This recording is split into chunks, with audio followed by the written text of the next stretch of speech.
The where loose change makes something of itself deal. Because only at McDonald's can a stop at the toll booth turn into an impromptu breakfast stop. Welcome to McDonald's. Can I take your order? It's hard to beat any size McCafe iced coffee for 99 cents until 11 a.m. But pairing it with the new Cheese Danish is a good way to try. Price and participation may vary, cannot be combined with any other offer. Ba-da-ba-ba-ba.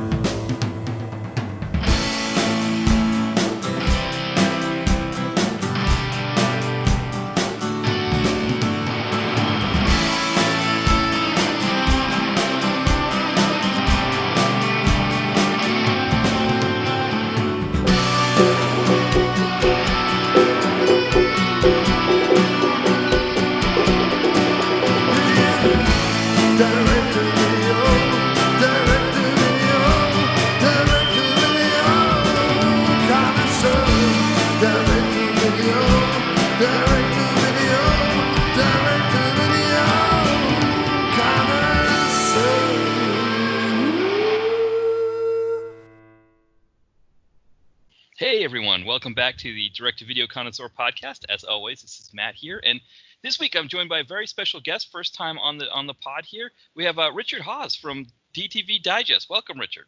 Thanks very much for having me, Matt. Absolutely. Now, I know I've listened to some of your pods before, and kind of looked into some of the stuff that you guys do. What is it exactly that you do at the DTV Digest for people that aren't familiar?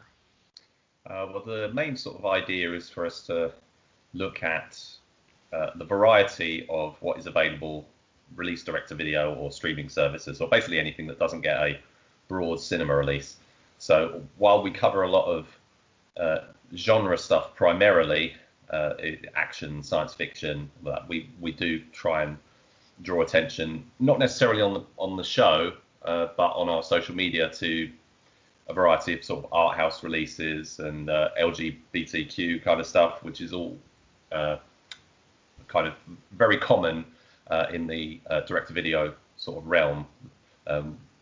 So we have on our show, we look at least one main review, which is something that's recently been released. We'll also profile a short film, also recently released, because we don't think short films get enough attention. There's so much great stuff out there, almost too much for us to catch up with, really. And then more recently, we started adding a throwback feature where we look back at older films, including some like PM Entertainment kind of stuff. We looked at The Sweeper as an example, and that's been a lot of fun, because until then we've mainly just sort of been focusing on more of the newer stuff, and we're into our fourth year now, so we keep trying to sort of mix it up and complementing it with our Twitter and Facebook stuff, where we tell our those that are interested about what the latest new releases are every single week. Yeah, that's one of the challenges, I think, sometimes, right, is that there's so much new stuff coming out, and you want to spotlight that new stuff, but then on the other hand, there is so much in the past that is great to look at. And with the proliferation of streaming services, especially now, people have more access to that. But I think people also, that they have fun going to old VHS bins and seeing what they can find as well.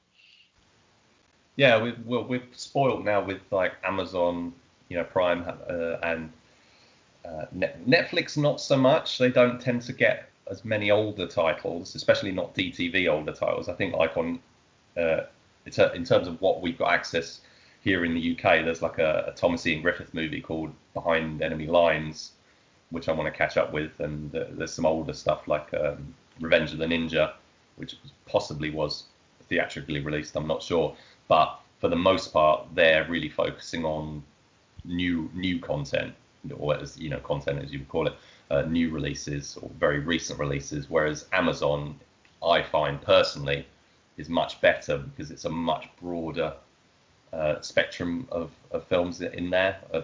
So I like Bollywood and stuff. So I mean, Netflix is good for Bollywood as well, but Amazon's quite good for that. And recently, some of the Amazon Originals have been a bit more interesting, I think, on Amazon. But there's one called like The Vast of Night. I think it looks quite interesting. We're going to try and cover that at some point. But yeah, there's the main problem is that it's just too much to try and cover. You know, we record every single week, and you know, there's not enough hours in the day. You know, we've both got families, and so it can be quite hard to sort of keep up. So we have to be very selective. But we went all out recently on a John Travolta episode where we just tried to, because we watched like one Travolta film over the last few years, and we're just like, we've really got to catch up and see like Gotti and Speed Kills and all that stuff, and especially The Fanatic, which was the main reason we were doing it. So we just did it for like a week. Just watched, I think it was like five Travolta films, and just recorded this special episode about it, which was a lot of fun because we don't get a chance to do that enough, really. Yeah, it's interesting because with a lot of those big stars that have gone to DTV, and there's like so many options out there. It's hard to know. Like Bruce Willis, I think, is a big one. It's like almost like this Siren song, right, where you see him on the cover and think, okay, this might be good, and then it's like some kind of, paint by numbers deal that's filmed in Michigan or Louisiana or something where he's barely in it and he's not doing his reverse shots, and you feel like, I wasted that time. But by the same token, you feel like you want to do something right with that time where you want to make something out of it, make a review, make a podcast episode. But it can be hard when you're trying to, like you said, there's so much out there, and you're going off of just often very little information on what to pick to watch.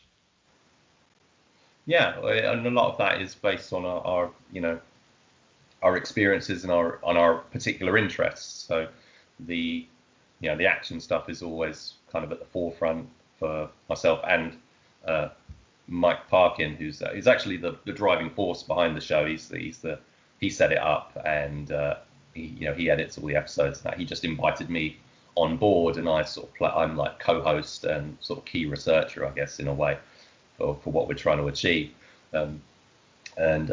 So yeah, we're both very much into action and the kind of, like the Steven Seagal film we're going to talk about today, that kind of stuff. But we try to, mix it up with horror, science fiction, bit of drama, a bit of indie every now and again. And it's been going back to what we were just saying about like Travolta and that.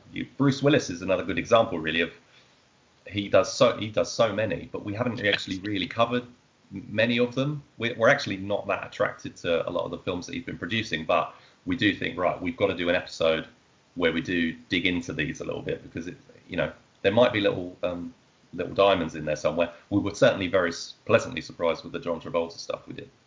Yeah. Now did you end up watching Gotti? Because I haven't seen that one yet. I've been curious about it. Yes, and it may be based on not having high expectations because of all the negative press and that, but really I had no problem with it whatsoever. I mean, I thought it was a perfectly fine gangster movie. I mean, we watch a lot. The DTV realm is full of gangster movies, and this one was very well produced. I thought good production values, and I thought Travolta's performance was absolutely fine.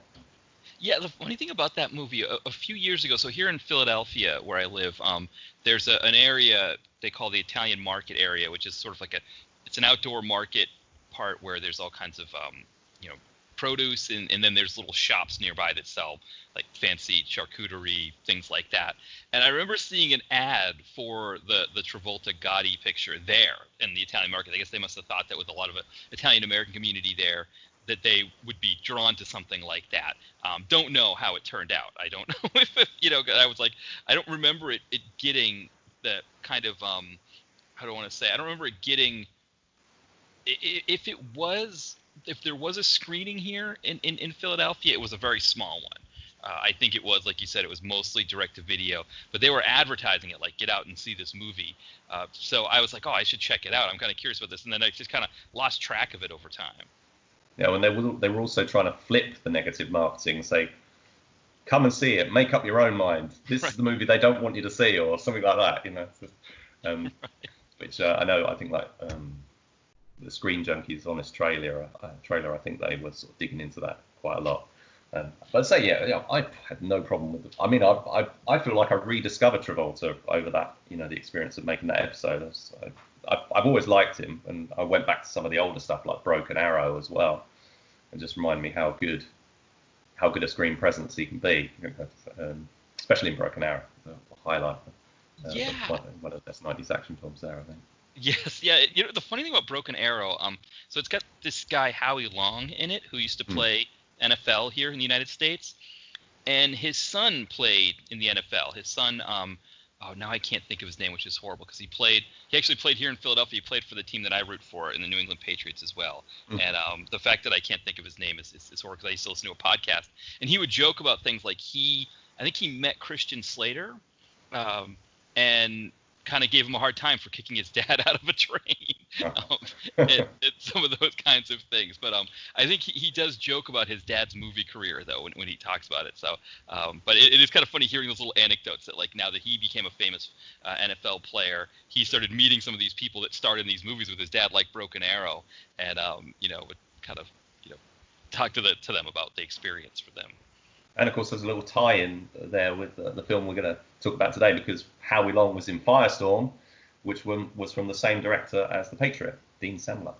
Yeah, and that's, it's interesting, as we talk about this, the whole direct-to-video aspect of Seagal's career. The funny thing about The Patriot is I did not realize until very recently that it was a direct-to-video movie. I think I had it confused with some of the other ones like Fire Down Below and The Glimmer Man, and I think I just assumed it had been in the theater. But it actually, at least it was direct to video here in the United States, as far as I know.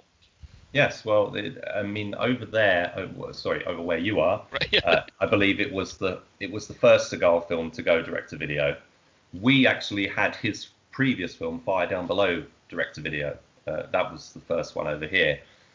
The Patriot originally went to satellite television, almost like equivalent cable television, basically. So there was we've got a channel over here called Sky, currently called Sky Cinema. Back then it was called Sky Movies, and they did deals to get films that were not available elsewhere at the time. So what is currently the common practice with Netflix originals and Amazon originals and stuff, of where they buy the rights to show the movie, they were doing it. They did it back then in 1998, 1999, I think it was, as a Sky Movies exclusive. They tagged it, so it was on there first. So that's where I first saw it, and then it came out on, I think it was on VHS and DVD a short while after that. So that was kind of the beginning of Seagal. That was the second sort of Steven Seagal DTV movie over here. So even at that point, we're not even into the 2000s yet. This is like 98, 99 sort of time. Seagal's career was essentially over in the United Kingdom, really, as a major box office draw. Yeah, and it's interesting in the United States because this was the first DTV for him. Like I said, I just thought mentally that it was a theatrical release, just because I not really remembering that time. But I also remember at that time mentally, for me, kind of feeling like, okay, Seagal, these movies just seem to come out all the time, and they're kind of the same thing. So I really never thought much of them. I would just see them in the video store and rent them, and be like, oh, this will be fun for a movie night. But I remember, so looking at his DTV bio, it lists The Ticker as a 2001 film, and then also I'm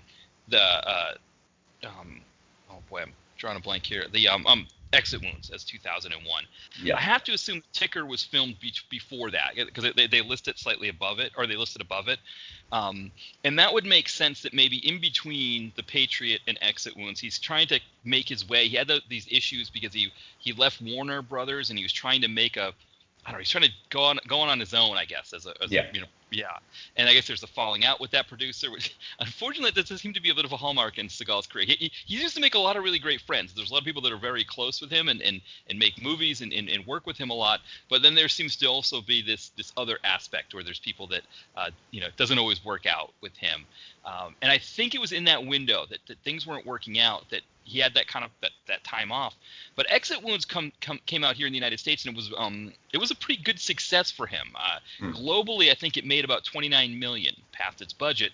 And I think there was a thinking that, okay, maybe there is a market for Seagal here, and they essentially tried to make the same movie, not exactly the same movie, but kind of a similar paradigm in Half Past Dead, and it didn't do that way, and that pretty much from that point on, unless you count Machete, which he only has a small part in that, but essentially from there he's just been DTV throughout. So I guess he had like one little last gasp here in the United States, whereas in England he was a little bit before that he was relegated to DTV. Well, I'd say Exit Wounds I did forget about. He was back in cinemas for that one. Ticker came out afterwards, but I think you're right that it was probably made first. That would make sense because it was kind of a wilderness period between 1998 and 2001. The Ticker's an interesting one. Have you watched Ticker? Yes, I was at the Albert Pyun. Yes, yeah, with Dennis Hopper and all. Yes, it's quite a crew. Because that's quite interesting because they got the original release, but then Albert Pyun did his own, privately released recut, which doesn't feature any of the stock footage that they pasted in from all the other New Image movies to kind of try to bulk up the budget. So it actually makes it quite different. And he changed some of the visual effects and stuff. So that's quite, and he added a commentary that I think on it. Well, that's quite interesting. But the whole film is so low budget and properly DTV, probably in part because they had to pay the salaries of so many names in that movie. Seagal's in. He's and Steven Seagal, but he makes his presence felt in that movie, playing the Zen bomb disposal guy who also appears in a secondary role where he's playing his blues song Love Doctor, where he's wearing a fake beard and stuff like that. So and it's got like his dogs in it and stuff. It's got loads of little Seagalisms in it. But Exit Wounds was kind of the opposite because it was like a big budget movie, and Seagal had to play by like Joel Silver's rules, and it didn't dwell too much on what makes what Seagal's interested in. So a film like The Patriot is very much his project, and it's his thing. It's almost like you can't imagine anyone else making this movie. But Exit Wounds, it was kind of like, well, we're going to hedge our bets. We're going to put in with DMX. We're going to make it this kind of procedural drama. There's not going to be any, preaching or espousing of any particular beliefs or anything in this. It's just kind of a straight down the middle thriller. And we're going to make Seagal do some wire-fu and stuff with it, which didn't really work. So for me, as a Seagal fan, I never really liked Exit Wounds, but I'm actually really interested in Ticker, despite all its flaws. I'm quite fascinated by that film. But the last hurrah for his big sort of theatrical quality movies, for me, the best one was this one, The Patriot, because this is a favorite of mine. Yeah, and it does have, in watching it definitely does not feel like a 90s DTV film. It feels like a 90s theatrical quality. I know you were talking about doing, more PM entertainment, and I've been doing some more of that kind of thing myself on the site, and there's a certain quality to the film stock, and also a certain pacing with a DTV action film of that time, where this one, I have a feeling this was probably a longer film. It was shot, it was, the cut that I watched was a 90-minute version that I'm streaming. I have a feeling this was probably meant to be more in the 100 to 110-minute range with more going on in it, and they just kind of truncated it because the way things were developing and then sort of things were happening much quicker. I think they meant for there to be a little bit more there. I don't have any factual basis for that. It's just the way the movie felt in watching it. No, I think you're absolutely right. Over here it plays even less than that, because due to the transferring to PAL, although it's a 90-minute film, but over here it plays as an 86-minute film, because everything's very, very slightly speeded up. So the film actually ends after about 81 minutes, which is probably shorter than pretty much every other Steven Seagal movie, especially considering the plot and how much is happening in the film. It all takes place very quickly. Plus, as I think we'll get into a bit later, there's a lot of unanswered questions in the movie, which you think, well, they probably had a lot of background and exposition or whatever that they seem to have decided to actually leave on the cutting room floor. But it was made as a theatrical movie. It was Seagal's first independently made film. So he'd separated from Warner Brothers. He'd got independent financing. He was still working with Jules Nasso. This was their final, not their final collaboration, but the final time that they produced a star vehicle for Steven Seagal. So it's quite a milestone in that sense as well. And they got director Dean Semler, who I mentioned a short while ago, who previously directed Firestorm, which I also love. Two of my favourite movies from this period, both directed by Dean Semler, both very short running times, both shot in gorgeous outdoor locations, with pretty decent casts, I think, as well. They're both very good, very entertaining, very fast-paced films. And yes, so before we get too much into that, do you want to sort of set up what the plot is of the film? Yeah, I'll give like a kind of a shortened version. We'll kind of see, I guess the basic premise is that Seagal is living in a small town in Montana, and he works as he's a PhD in immunology, but he's working more as like an herbalist and helping people through alternative medicine in the town in Montana. At the same time, there's what would be now called an alt-right separatist group. At the time, we would just call them sort of white supremacists, something along those lines. They are they get their hands on a government-created bioweapon and unleash it in this town, this small town here. And it looks like when the government goes in, they've got the whole thing under control, but we find out that this virus has mutated, and really Seagal, as the immunologist, he's the only one that has the ability to solve it and save the town. Of course, this white supremacist group wants the antidote that Seagal may or may not be able to produce. They want it for themselves, right? So they want to make themselves better and not save everybody else. So that's, I guess, where the tension comes in. Can he save everybody? Plus, can he do it while the white supremacist group is in it for their own interests? I think that's probably, I guess, the basis there. But yeah, Richard, what did you think of the film overall?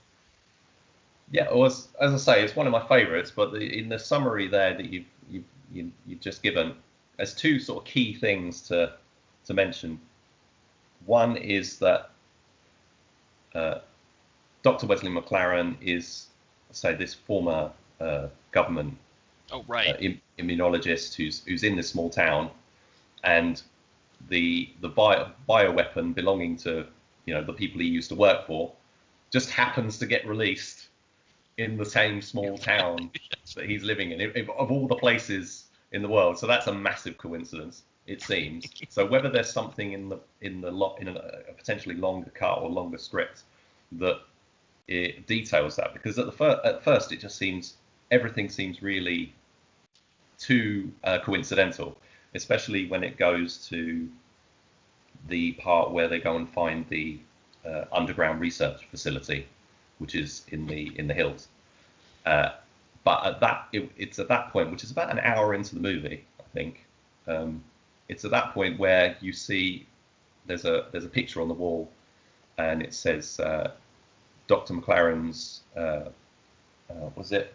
Oh, I can't remember the.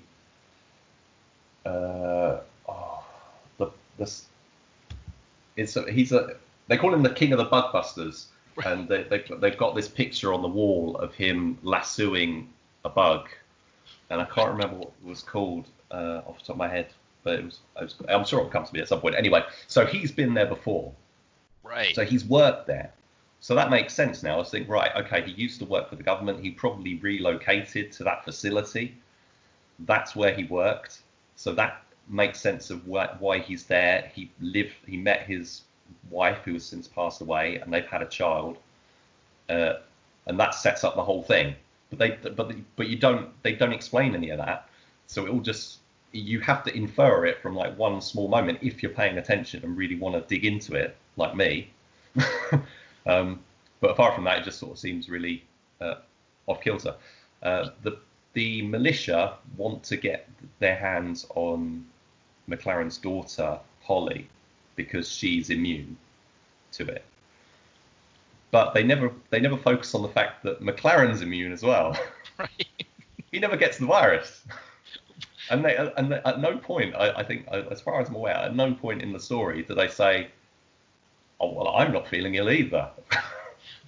Right. It's fascinating because it's almost like Seagal is this like sort of like this super presence within the story that it's like it's as if like, well, of course Seagal wouldn't get sick, right? Like, right, because the daughter, and then when he goes to see his I think is that a younger sister, because she refers to his grandfather as grandfather as well, or maybe that's his sister-in-law.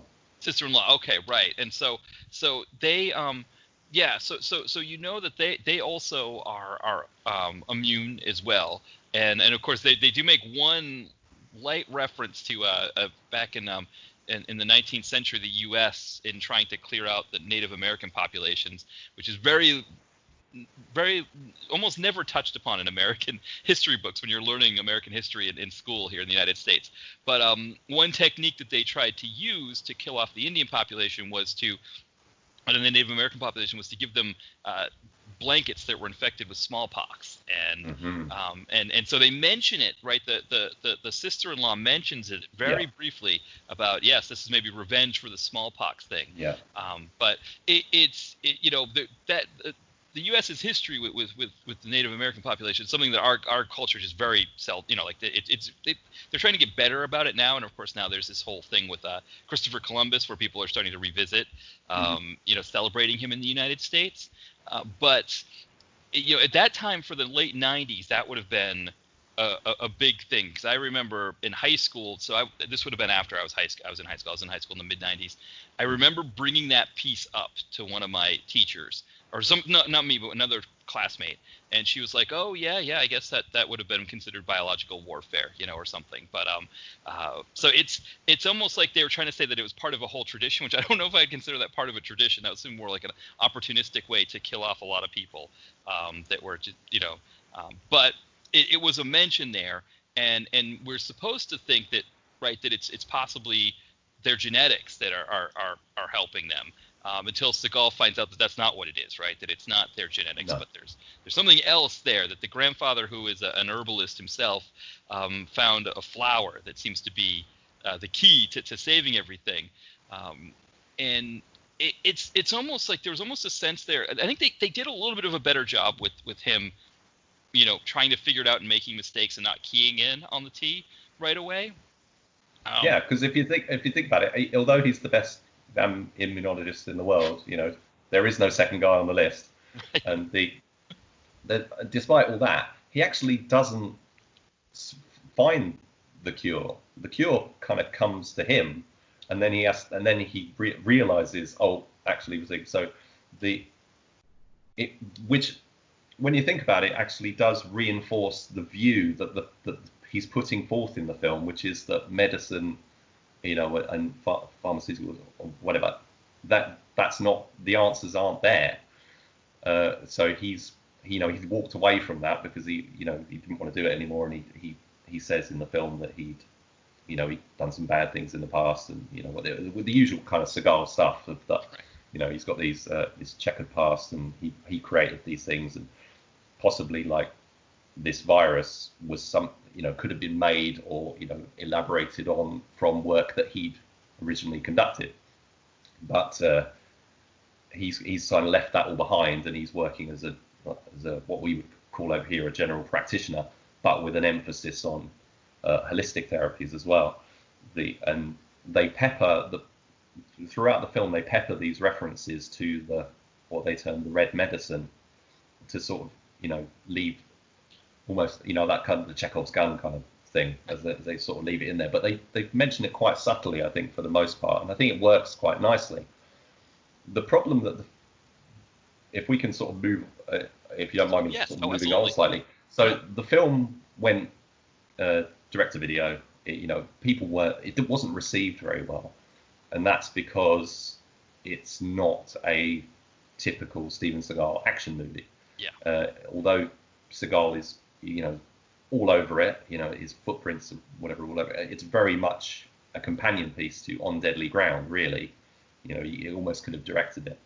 But in terms of the action quotient, it's almost like polar opposite to what On Deadly Ground was like full on action, like for so much of the running time, and it quite extreme, intense action.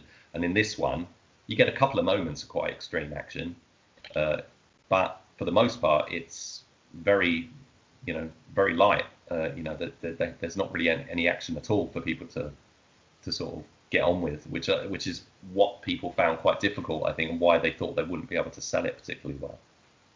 Yeah, and I mean, I know for me, I was thinking to myself, because when I watch this, I watch, having recently been watching a lot of PM Entertainment films and whatnot, I think my brain is sort of permanently velocitized, where it's like if I don't see an action scene every 10 minutes, the film is bogged down in my mind. But yeah, I mean, you don't get the first plot point until about a half hour in, when the virus starts to take hold, and then you don't get your first action scene until about 45 minutes in. And I think you can even count on one hand how many actual action scenes there are. And there's almost a sense too, when you get these action scenes, that they're I don't maybe grafted in might be the best way to think of it.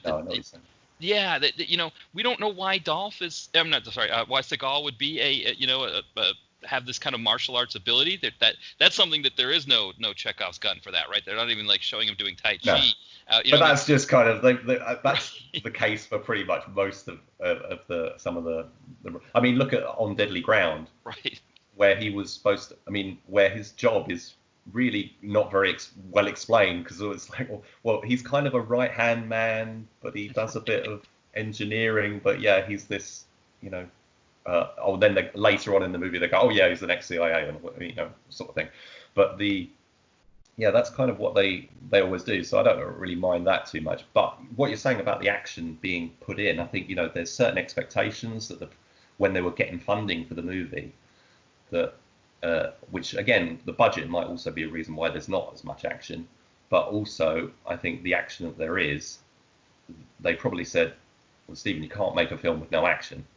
Yeah. So we've got to have a big gunfight here or whatever. So when the militia, led by Floyd Chisholm, comes to the hospital, they all guns blazing, they're just shooting everyone up for literally no reason whatsoever. They could have just walked in there holding a few guns and that would have got the job done. They really didn't need to start shooting everyone. Made no sense whatsoever. But it gave them some, explosive shots for the trailer. Yeah, and of course too, you think about from a U.S. military standpoint that it would be at that time in the late 90s. Of course, it was pre 9/11 United States. So there, I think the militia idea, that was kind of like the boogeyman, I guess, to think about, for Americans, that, because there had been some issues of state-sponsored terrorism, especially the Oklahoma City bombing. Mm-hmm. But that idea that they could just walk in and just take out trained U.S. military personnel as easily as they did. I mean, it just seemed like these guys had, they're sitting there holding their assault rifles, and they're just like turning around, getting picked off by these militia guys who were just kind of marching in. I think at that time there was a feeling that I guess there was a sense that maybe a group like that could do something like that. To maybe in a small segment of the population. I think for the rest of us, we'd go like, no, those guys would get killed eventually. There'd be enough troops there to take them out. So it was kind of funny how quickly they they were able to lay siege to that hospital and take it over so that nobody, that those trained military were just taken out. But Seagal was able to manage to escape and get away with his daughter. So he was able to make good and get out of that situation. Yeah, by grabbing her and jumping with her through a window. Yes. Pretty cool. Yes, just kind of out of nowhere, boom, they're through the window. But that's kind of where the plot, you think the plot is going to be all about protecting his daughter then. But even that bit, that part of the story ends really quickly, and then it moves on to the next bit. And after that once you get to the hospital and all that kind of stuff happening, the movie jumps forward, very quickly. It's very fast paced, and I think that's where you can say, well, it looks like we possibly had either they cut down the script or whatever, or they cut scenes to make it a bit shorter, because that's. As I think you were saying earlier, it moves at like a rapid pace. Yeah.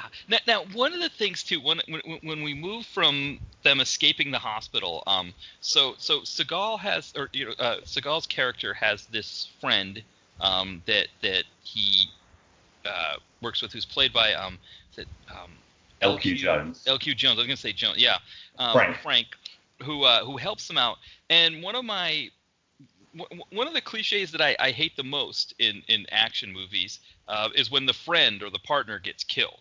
It just seems like it's the most dangerous thing. I mean, it was more dangerous than having the virus, I think, was to be Seagal's friend. Because eventually it was going to happen. Now, one thing they did do that was interesting here was that it was almost like it was his fault that he got killed because he got cocky, right? He takes out this group of militiamen. He throws and one of the really nicer action bits in the film. He throws a load of dynamite at this caravan, at this 2-truck caravan of militiamen that are coming to Seagal's ranch. Yeah.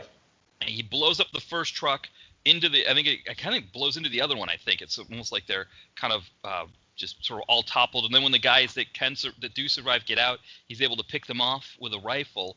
Mm-hmm. And the problem is he thinks he's got them all, and he starts dancing around. And then Seagal shows up and sees him with his back to them, and he gets shot. That was an interesting twist on it, because usually it is just by virtue of helping the hero, this person in the film usually ends up getting killed. But at least in this case, maybe the way Seagal wrote, or the way it was portrayed, was that he was part of his own undoing in this case, as opposed to just by virtue of helping out the hero he gets killed. Yeah, and it's quite eloquently done, that scene, because Frank gets shot, and then we get a nice shot of Frank's hat blowing along the ground. Some really nice touches, I think, in the film, which elevate it beyond some of the other stuff. I mean, even a lot of Seagal's similar theatrical productions, I would say. It's a very Western influenced movie, and it starts out with Seagal and Frank riding the horses and lassoing the I think it's a cow, and he's got to give it some medicine and stuff. And then you've got all the lovely vistas and the ranch, which was actually the ranch that they shot on was Seagal's own ranch, called let me check what it was called, Sun Ranch or something. I think anyway. So it's on the sort of backs onto Yellowstone National Park, and it looks a really lovely looking place. And so Frank helps him out there, but he also helps him out with pretty much everything else that he might want to do. So because Wesley's not just the doctor, he's also this rancher farmer sort of character as well. So he's a busy guy. He's a single father as well. He's got a lot going on, so he needs Frank around to help him out. And they're almost like an old married couple. Right. They're good. And I loved LQ Jones because he's a proper guy. I mean, the only sort of other person they could have possibly put in that role would have been like Sam Elliott, I think. Yes. But LQ Jones is just so weathered and perfect as the cowboy character. He's just brilliant. Yeah, and I feel like here he got a little bit of a bigger part, because usually he just kind of plays like that one note ranch hand who's in a movie for a shorter period, and it felt like here he got a little bit more room to work in this, which might have attracted him to a role like this, that because he does a lot of big screen films. I mean, he's in a lot of stuff, so I wonder if maybe that attracted him to this, that he got to do a little more. It was a good role for him, I think. I mean, I haven't actually watched, I haven't seen a lot of his work.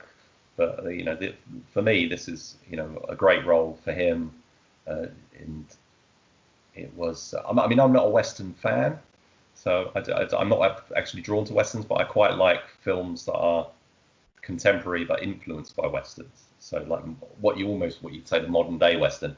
This sort of touches on that, but it's not. You couldn't call it a Western really in any sense. It just sort of touches on those tropes a bit. This is probably another reason why it wasn't massively saleable in the views of many, is that it's basically Outbreak, the Dustin Hoffman movie, but on a much smaller scale. There's a whole sort of midsection of Outbreak is this small town being locked down, and they basically just copied that same concept and just made it a bit broader and added in a bit of added in a bit of On Deadly Ground, because the whole getting on the horse, packing yourselves up on the horse, and he's got somebody with him, and they go off to sort it all out and everything. That's just a straight lift. It's just they've just copied that, and then Seagal having a few of his little speeches, sharing a few of his views. Even the militia are the bad guys in the movie, but at one point he does say that actually he's not against what they're about with some of their views, and that in terms of defending your homes, rights to bear arms and all that sort of stuff. I think, which is something possibly one of the reasons why Seagal is not actually a resident of the United States anymore, now that he's in Russia. But I don't know if that was. I think he moved out during Obama's administration rather than Trump's. I'm not sure how he feels about Trump, but anyway, that'd be quite interesting. But this was. I've kind of gone off on a bit of a tangent there. That's good. No, I was going to agree with you. Yeah, I think. I think there were messages that he was trying to say about what we call big pharma, and sort of the medical industrial complex, which in the late 90s, I think we didn't quite know to the degree that we know now, especially in the United States, where everything is commodity, where everything, it's privatized healthcare here in the United States to a large extent, and so now people have better understandings of how that works. But I think in the late 90s, it would have been a harder sell, the idea of big pharma, out there trying to do things, trying to, like what was the message that Seagal had at one point? He's like, the medical industry is there to keep you sick, I thought it was a great line as well. They're in the business of, keeping you sick, and I just want to make you well, kind of thing. I can't remember what the exact quote was, but I thought it was really nice. All that kind of part is done really well. I don't know I know you've seen Attrition fairly recently, but I thought it was quite interesting that he basically rebooted or reworked that character, the Wesley McLaren character, into Attrition, because he's playing the same role basically of this former, in that case, a former agent or special ops guy or whatever, who's now a healer, and he's doing all that same kind of medicine, looking after people, and there's some of the same messaging is in that film, which I think Attrition is actually one of the best films he's made since The Patriot. It's actually got quite a theatrical, nice quality, where they've actually paid a lot of attention, and Seagal is actually quite committed to the role. One of the things I love about this one, as one of the last hurrahs really, is you can tell Seagal cares about it. He is the old Seagal where he's actually getting worked up, and he gets a bit mean. He smiles. He's got a great relationship with his daughter. He's having jokes and he's smiling and stuff. We watch a lot of the recent Seagal stuff or the post 2000 stuff. He's just phoning it in is generous. Because often he's not there at all. And I'm saying this as a hardcore fan. It's like it's really. You really don't get much out of him in most of it, and in this one, he gets. I think it's great. I think it's good that it's not as action packed, but because I think it shows a different kind of movie. That's why I think it's such a great companion piece to On Deadly Ground, because they do the same things, but in a very different way. And if this, The Patriot was released as an 18 certificate film over here, which is a real shame because I think there's really very little to warrant that. I think it's the wine glass in the head that tipped it over, because we would have got that as, I think if it wasn't for that, I think it would have been a 15 certificate over here, possibly. If they'd have toned down the violence a little bit more, they could have made it could have been could have been more family friendly. So making it that kind of family, it's a film sort of with a family message and a family story, but then saying, but you've got to put in this sort of hardcore violence in it, at least in a couple of points, which then puts it up to an 18 certificate, which works for, actually that works in terms of marketing a Seagal film, because if you're saying, it's an 18 rating, that's going to get more interest. I think Fire Down Below was a 15 when it came out here, which is actually a more violent film, I would say, than The Patriot. It's a very odd situation, but the over what would you get? Was it an R? Or so it was an R movie. Now I think the reason why it would have been why it was an R, because I was trying to figure out, because it felt PG-13 to me, just because in America usually it's sex that causes it to get pushed over the top. Something like The Dark Knight, for example, that was a PG-13, and you had people giving other people bloody smiles in that movie and all kinds of horrible things like that. And it was still a PG-13, but I think the reason why it was R is because the virus involves blood. People were spitting blood. There's blood coming out of their mouths at certain points, and I think you're right about the nail in. Though usually stabbing, shooting, all those things generally don't make R ratings if there's not blood involved. I think that's what may have pushed this one over, because there wasn't a lot there for it to be that. So probably the same thing. That's the big one. Blood is the big one. Shooting people is not a big deal in American cinema, but the blood, for whatever reason, that seems to be the thing that they don't like, which I always feel like the blood makes it more cartoonish. It makes it more I don't know, less believable, right? Less scary. I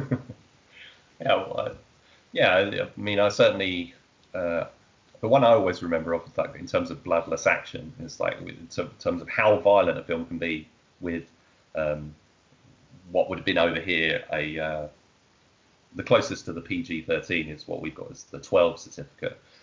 And there was a G.I. Joe Rise of Cobra, where just people is getting stabbed every 5 seconds. It's like a really stabby film, but there's no blood, so it's like it's almost inconsequential. And more than that, actually, there was a one of the Narnia films. Do you remember they were like Christian produced Chronicles of Narnia? And I think like the second one, it was just like, it was so violent, I couldn't believe it. And it was a kids movie, but because it was I think it was like one of the characters who was stabbing everyone, because he was like a little cartoon rat. It was like, oh yeah, that's okay, and as long as there's no blood. But anyway, going off track here. So the Patriot is quite an interesting film, I would say, to watch at this time. What are your feelings sort of about looking at it as a film about a potentially global pandemic, which Steven Seagal is able to stop? Yeah, I think actually, and I don't know what it's like in England right now, but I know here in the United States, one of the biggest problems is getting people to take the situation seriously. And I think part of it is movies like The Patriot, where it's like everybody is instantaneously affected. instantaneously showing symptoms.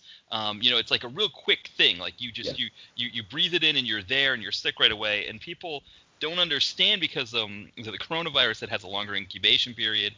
People are asymptomatic as well. I almost feel like people, they're so used to this cinematic understanding of viruses that when a real one happens, like this real pandemic, people just don't know how to treat it properly. That watching it, there was a sense of there was part of me that was kind of connecting it with current events, but there's another part of me that was like, no, this just seems so different from what we're doing now. Yeah, I think as well, although the speed at which they solved the situation is probably as problematic. I think in Outbreak it was actually, in my view, more absurd. Yeah. Because in Outbreak he flies around to get the monkey or whatever. Dustin Hoffman actually doesn't solve the problem. It's Cuba Gooding Jr. who a bit like Seagal's character here seems to be like a master of everything. So he's like, he's a soldier, he's a pilot, he can whip up this antidote cure in 5 seconds at the end of the movie to just sort of cure everyone. And that was just kind of like, wow, it's so crazy. But I thought with the flowers thing, although it's people will take it a bit, they might laugh at it, say it's a bit silly or whatever, but I think it works quite nicely. I think it's quite a poetic solution, a conclusion to the movie, that it ends up being, they're going out and collecting these flowers, and if they mix them up or whatever, they can help keep the, ultimately cure it, but probably a bit silly at the same time. We're not in that situation here, obviously, but the idea of was this a man-made thing that was released is an interesting thing to ponder. Because nobody really knows exactly what's what with it. Although it seems that it wasn't a NAM 37 kind of situation, but that was one of the theories that was floated around for some time, and who knows, might have some weight. We'll probably never know the truth of where it's all come from. But yeah, I quite like the idea of as I was saying, it was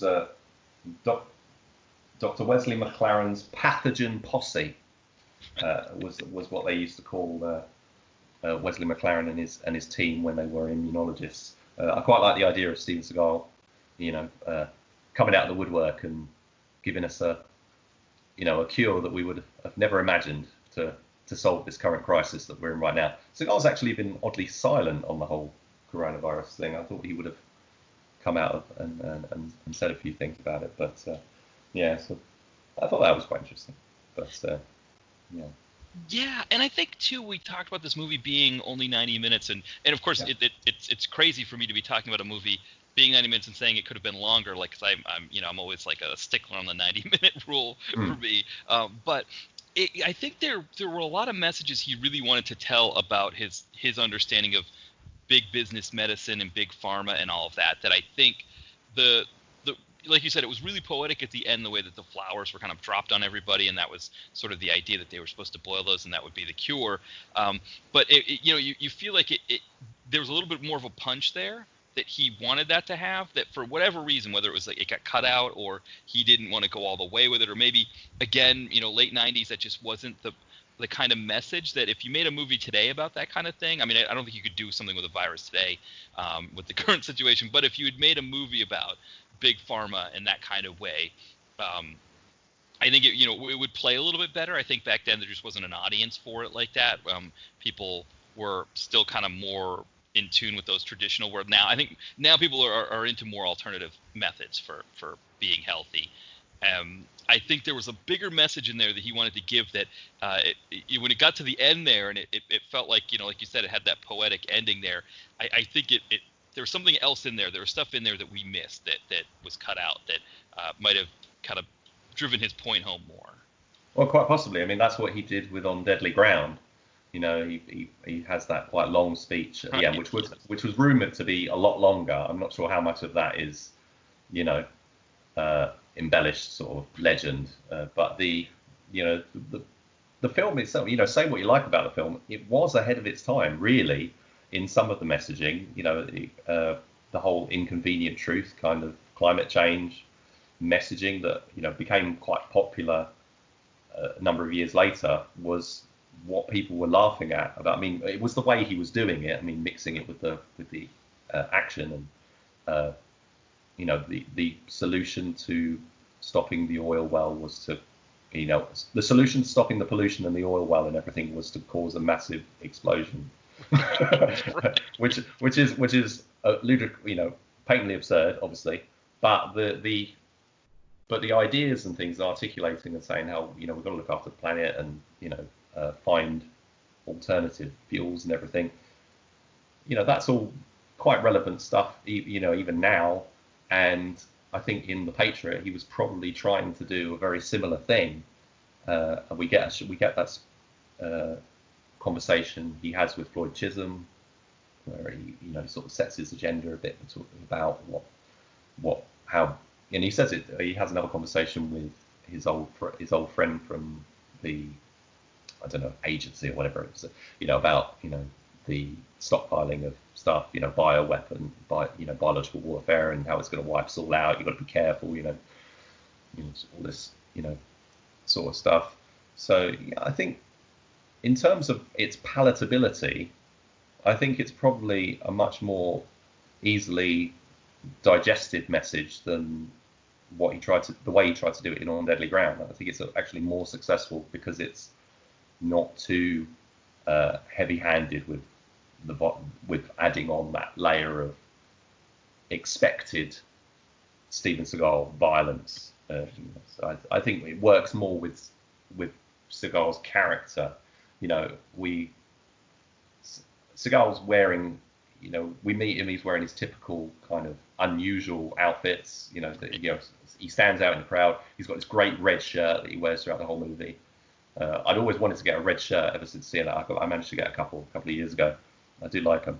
And he's got the coat and he's wearing the cowboy hat and everything. He's clearly enjoying himself making this film on his ranch and getting his messages across and that. I really like that. And the film is really well put together, I think, by Dean Semler. This was after Firestorm. This was the second film that he made, and the last, because he's never directed a film since. Because he was and is a cinematographer. And he won an Oscar for Dances with Wolves, which you could see as a reference to some of the shots and that you see in this movie, which is obviously that being a Western. But he realized that after making those two films, actually being a cinematographer is what he's all about and what he wants to do.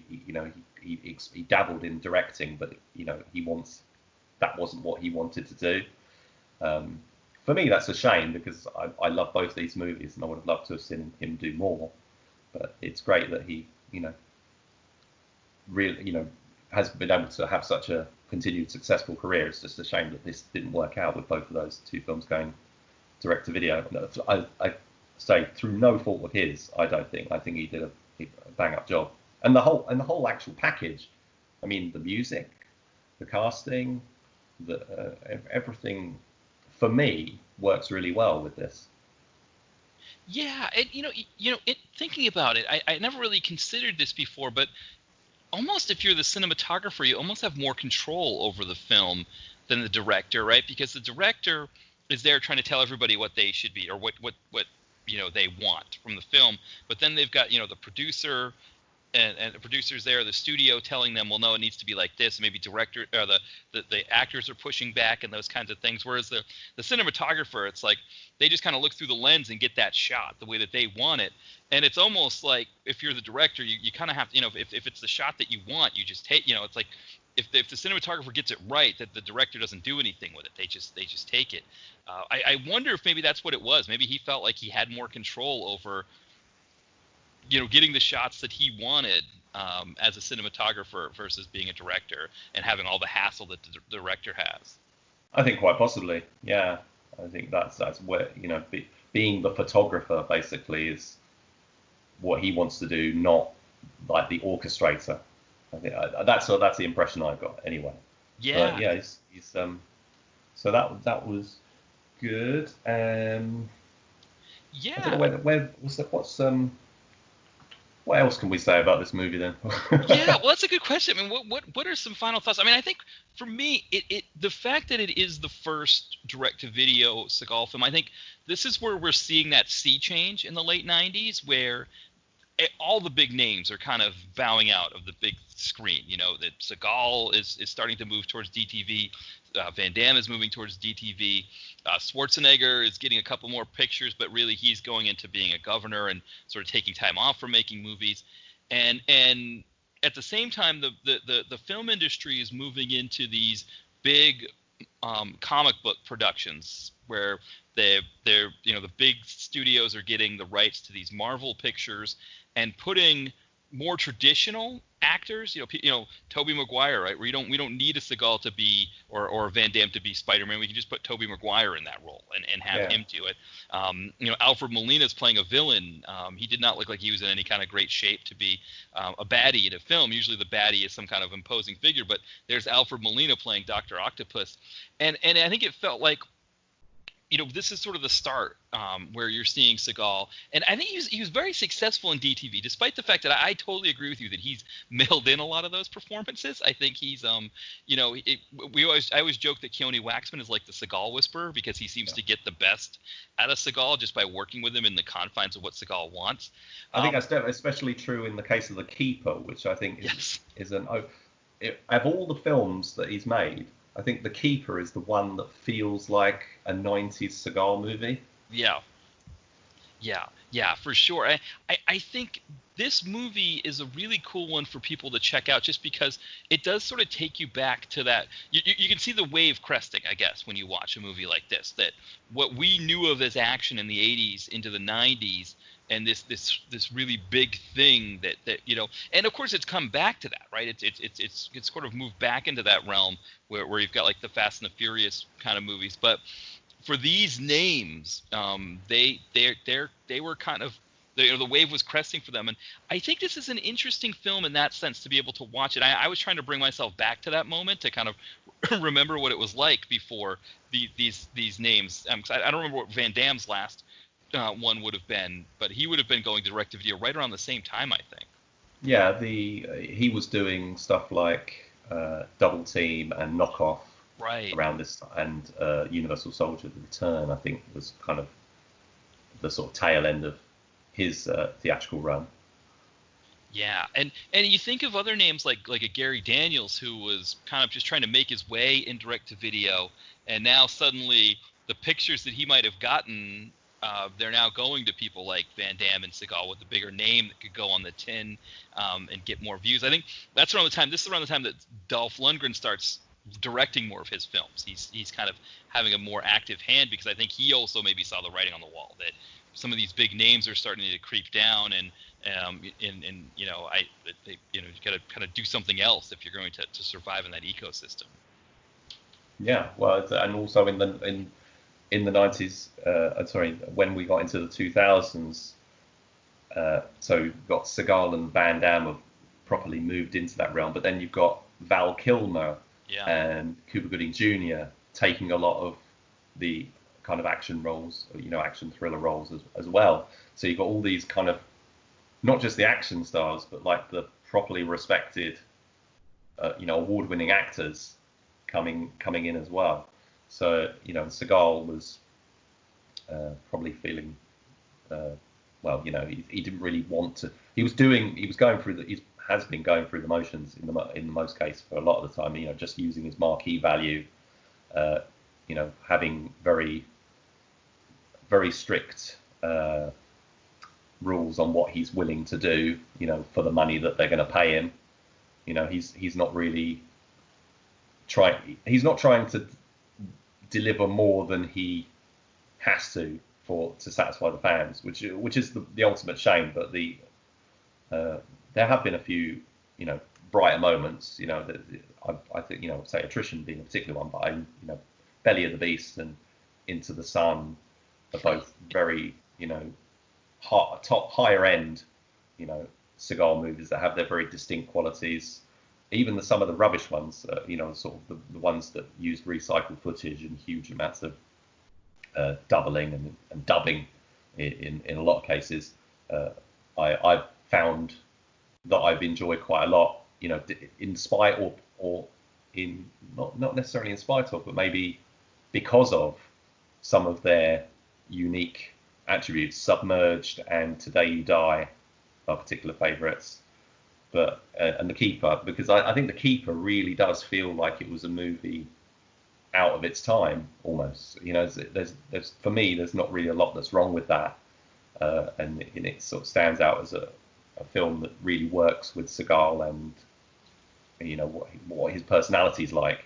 Whereas when you put him in stuff like Attack Force, which was just a complete mess, right, and some of the I don't know, some of the other stuff where he was like Against the Dark, where he's the vampire hunter, stuff like that. It just doesn't really work. It's him in David Carradine mode for the most part with a lot of that stuff. But yeah, I mean, I love Seagal. I probably always will. And even this is one of my top 5, I would say, probably. It's in part due to, I think, it's easy. It's quite an easy watch. It's not too demanding and it's very short. So I probably come back to this a lot more than most others. And if it wasn't for those hardcore violent moments, I'd definitely be showing it to my son. Yeah, well, that's it, right? That's a good point. Yeah, because it's, I mean, it's the beautiful scenery. I think was one thing that that really struck me about this too. That it's that constant backdrop. And I've never been to Montana before. I've been to Colorado, which has a lot of really big mountains, and it does.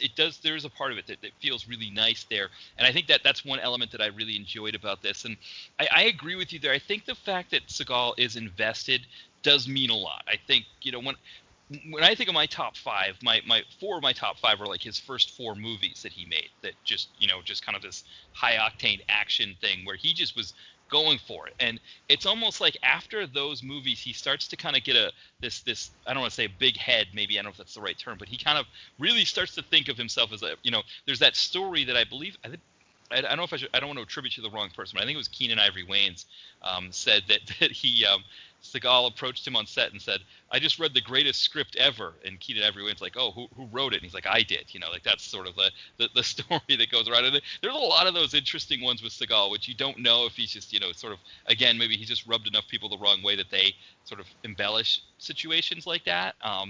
But it feels like when you get these ones like this one here, the Patriot, which again he was invested in wanting to make sure this did well because he had just broken away from Warner Brothers and he wanted it to be successful, or Attrition, it feels better, right? It works better than watching these ones where like some of the ones you mentioned there, where he's kind of mailing it in, he's not doing his reverse shots, he's his fight scenes, you can kind of see that it's not him in some of them, that somebody else with him. Yeah, oh, absolutely, yeah. Yeah, and it does take watching one of these to remind myself of what it was that I liked about Seagal when I and why I go back and watch all of his new stuff, and tend to get burned, here and there, by some of the worst ones. But when you see something like this where he's invested, I think you're right. It's kind of a reminder that there was a Seagal. There's a reason why we all liked him and why he's on the cover and why he's doing these movies, because there was a Seagal in the past that we all really liked.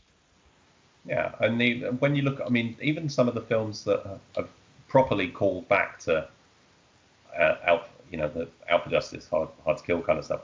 Like, so you got Urban Justice, which was released here in the UK as Renegade Justice, which, funnily enough, I think it features a shot from The Patriot where they photoshopped a boy into the position of the girl, the actress, Camilla Bell, in that as for like a flashback kind of thing. That film is what a lot of people consider that one of the best that he's made, because it's quite full on, it's quite small scale, but it's the action is quite full on that, and he seems really committed to it. But I did a phone interview with him when he was making that, and it really didn't seem like he was enthusiastic for it at all, which was really quite surprising, really, because the way it came out and the way it was received, you would have thought it was a project that he actually had more interest in. But it seems that that really wasn't the case, which was always quite funny. He was very much more interested in his music at that time when he was releasing the songs from the Crystal Cave and Mojo Priest and stuff like that. That was where he was finding his sort of creative outlet. But I just wanted to mention a couple of little trivia bits about the Patriot. Absolutely. When we see Dr. Wesley McLaren in his doctor's office, one of his assistants comes in, and that is Seagal's daughter, Ayako Fujitani. And there's a quite an interesting short film that Michel Gondry made with her, because he made a film in which she was an actress, but they made this like little short film called How to Blow Up a Helicopter, where she is. They don't mention Seagal at first, but she is mentioning sort of her father and sort of the difficult relationship that they kind of have, and she's quite insecure in that. And then she goes to meet Seagal, her dad, and they have this guy. So that's quite an interesting little film. It's about 15 minutes. You can find that on YouTube. The other thing I didn't realise was that because of the militia being painted as the villains in the film actually had some pre-production difficulties with threats by people claiming to be militia, upset at the potentially, and obviously it was ultimately negative portrayal of a militia in the movie. So the film did actually seem like it at one point it could have gone on it could have got halted basically.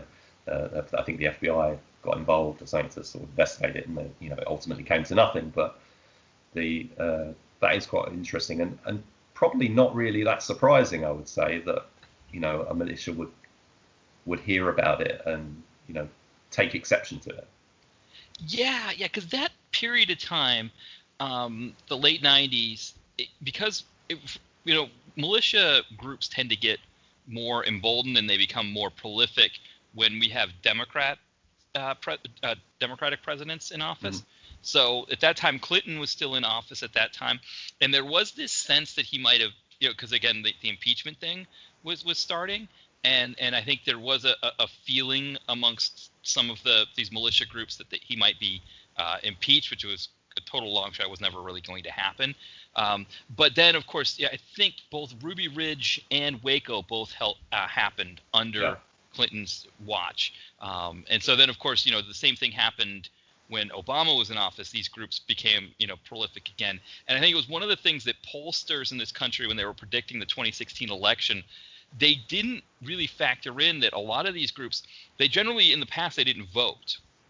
And Trump was able to get them out and vote a lot more in the recent election. And then a lot of the liberal voters didn't really care so much about Hillary, or they kind of looked at it as, well, there's no way she's going to lose, so if I'm not going to stand in line to vote. And I think that was how Trump got in. But what's happened, of course, is they've become more emboldened under him as president. Usually what happens is like you get someone like George W. Bush. When he got into office, those groups feel like they're getting what they want, so they don't have anything to rail against so much. I think that's kind of how these groups work. They tend to become more fringe elements. But yeah, I could see in 1998, especially, these groups were kind of in the news a little bit. I think from an American standpoint, them as boogeymen were becoming a little bit.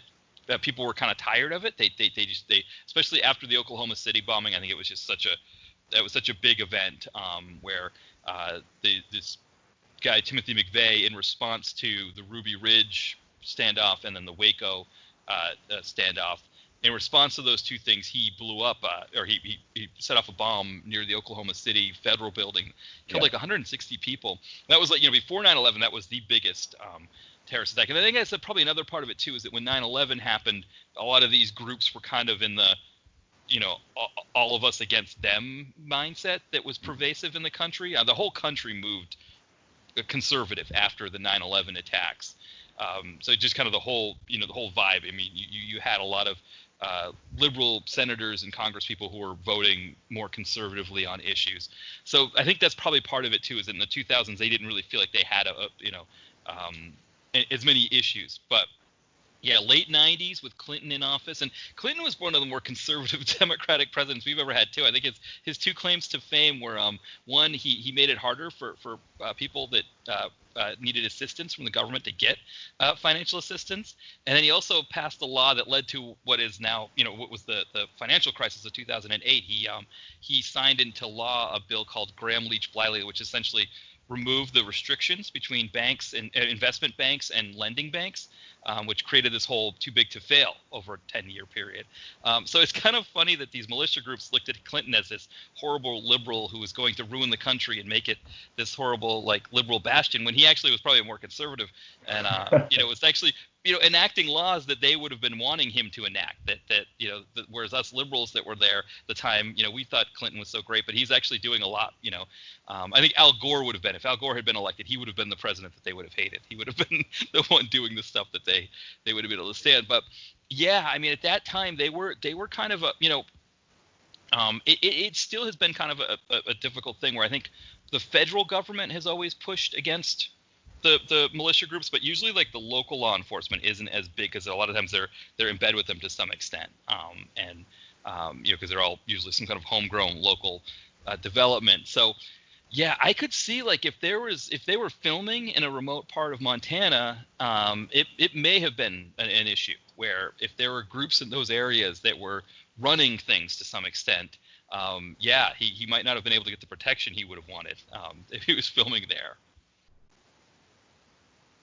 Yeah, and I wonder if that might have been I thought about it being possibly one of the reasons why he moved out, because after they made the movie, Seagal had been on this ranch, Sun Ranch, since 1994, so he'd been there about 4 years, and then he sold up.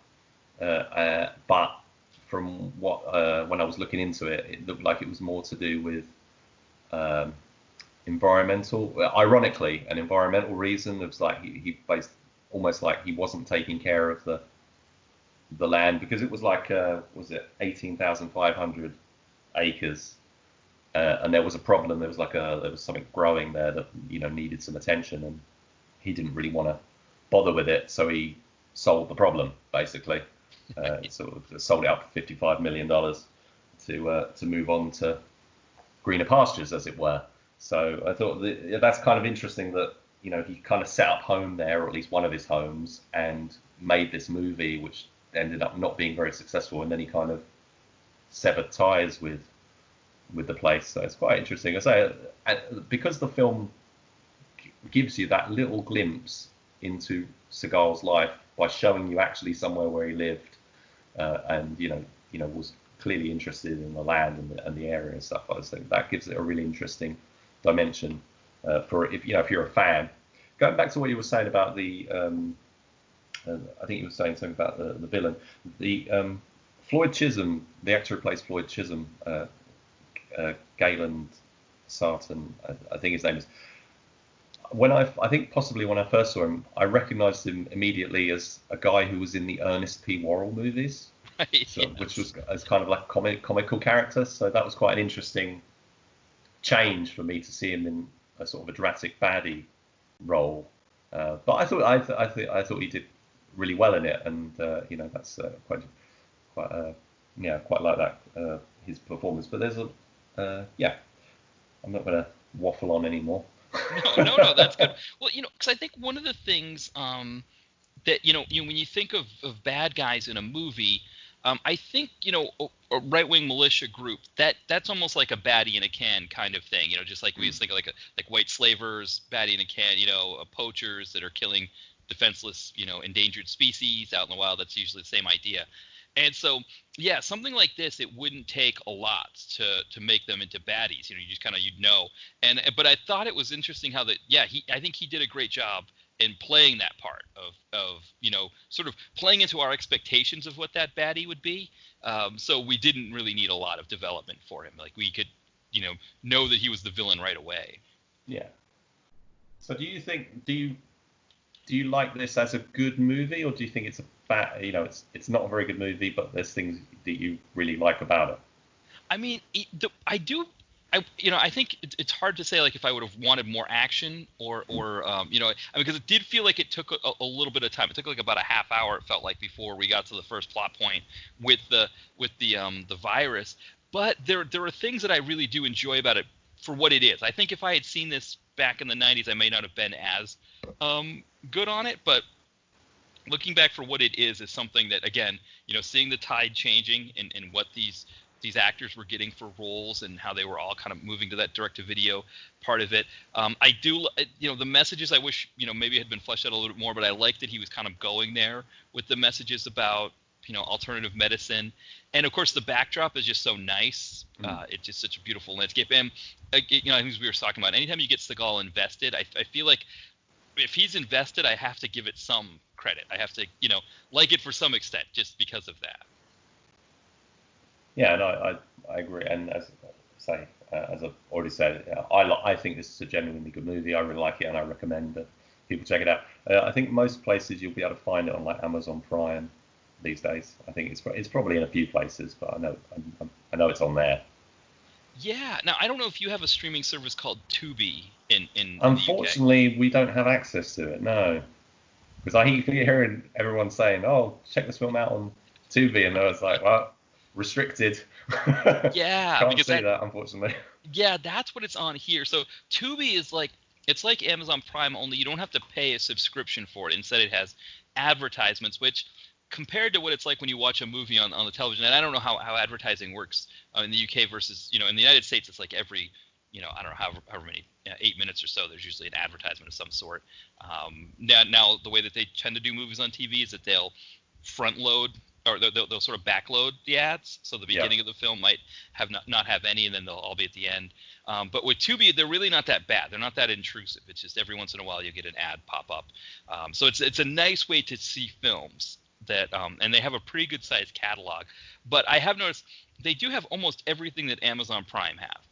So if you've got Prime, you're probably not missing much with not having Tubi if you've got Prime. It's just that if you're in the UK and you don't want to pay for a Prime subscription, then you, unfortunately you're out of luck, because but Tubi has that library as well.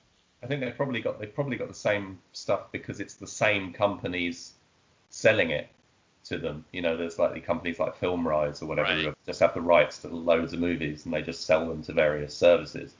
So that's probably why. Yeah, so I'm just having a look at the Tubi site again, and it's saying Tubi is the largest free movie and TV streaming service in the US. We are not available in Europe due to changes in EU laws. So it's all to do with the General Data Protection Regulation is the reason why we can't watch it, apparently. Oh, okay, yeah. And the funny thing is that there are actually a lot of shows from the UK that they have, especially a lot of detective shows that are on that Tubi service. So a lot of shows that we probably would never have gotten in the United States, they have on there. And but yeah, I think Shout Factory has a contract with them to show some of their content. So there are some older things on there. But I think if you've got Prime in the UK, you're probably going to get most of Tubi's library. Mm-hmm. But yeah, I always say that just because I for me, it's the reason why I tend to do Tubi more than Prime is that my wife gets upset because if I watch my bad movies, it screws up the algorithm. Oh yeah. Okay. So, yes, so it's better for me to just watch it on Tubi than to have to go back into Prime and remove it from the algorithm.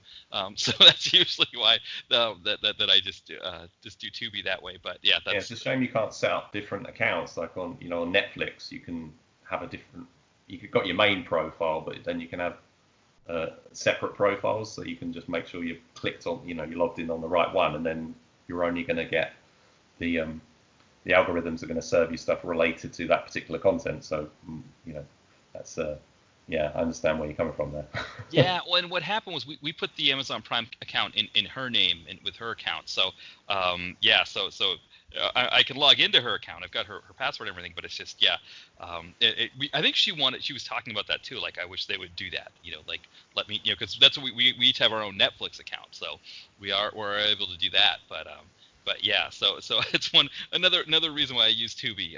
But it's funny, I will sometimes, I don't know if my searches, because how if you go on IMDb, you can see how much of an actor or director's films are on Prime through IMDb. So that's something I will do sometimes. So I'll search, and so I don't know how much that affects the algorithm, but it does. I do have to go in there and scrub it from time to time so that she doesn't just show up and just see all PM Entertainment flicks for her suggested viewing. Do you know, as just an aside, because of that IMDb Prime thing, is IMDb owned by Amazon, or is they've just got like a contract or whatever? Do you know what that situation is? Sure. No, I did read an article one time that showed every company that Amazon owned, and I was shocked at what ones they did own, but I don't remember if that was one of them. It's interesting because it feels like there's a connection between them from that, but I don't know if they actually own them or not. Yeah, that's a good question. Oh yeah, no, there it is at the very bottom, an Amazon company. Yeah. Yeah. So they I've probably seen it a million times, and you just see the same thing, and you just become blind to it. Right. No, it's at the very bottom. I mean, very seldom do I ever get to the very bottom of an IMDb page. I mean, it's like down below where it shows like the pictures of movies and actors that I've looked up recently. So yeah, I don't usually get that far down, but yeah, there it is. It says it there. Yeah. Now, at this point, Richard, before we wrap up, any final thoughts on the Patriot? No, I think I've covered off everything that I wanted to, from my notes. No, I just wanted to say thank you for revisiting this movie with me, or for allowing me to share my enthusiasm for it with you. Yeah, I know, because we were talking about a Seagal flick, and actually the funny thing was the one that we suggested Beyond the Law was one that you said it's harder to get in the UK. We get that in the United States through a streaming service called Hoopla, which it hooks up to your local municipal library account. So essentially you're taking the movie out for a day or two to watch it, and you're allowed. Okay. Yeah, you get 4 movies. So that was how that one was available to me. But it was nice to know that this one is there. I think this is a Seagal flick that, I think out of the ones we were talking about possibly discussing, I think this one was the best one for a good podcast conversation. And I'd been meaning to get Seagal on the site for a while. So when I was thinking about having you on, I thought Seagal might be a really great might be a really great opportunity to right that wrong. And I'm very glad you asked me to. Absolutely. Now at this point, Richard, could you tell people where they can find you on social media? Yes, you can find us at the DTV Digest. You can find us on Twitter and Facebook just by searching the DTV Digest, so / the DTV Digest on both of those. Our podcast is at Podbean, so I think it's like podbean.DTV Digest, but if you just typed in Podbean DTV Digest, it will come up, and there's links from the social account as well. To find me personally, I'm on Twitter as RSHDTV, so /RSHDTV. All right, excellent. Yeah, I think the podcast. I know I subscribe on iTunes to it. I think, or I had to start subscribing to podcasts again. I had an old iPhone for a long time, an i4, and I couldn't subscribe because the interface. Now that I've upgraded my phone recently, so I can go back to subscribing to some more. But definitely, I think it's good to check out, because I think for people just kind of getting a sense of what's out there. I think with this sort of this DTV world that we're all in, this milieu, I think it's always great to find out about more content and kind of hear more stuff. And I always enjoy listening to your podcast and talking about those new movies that are coming up, but also some of those great ones in the past. Yeah. Oh, thanks very much.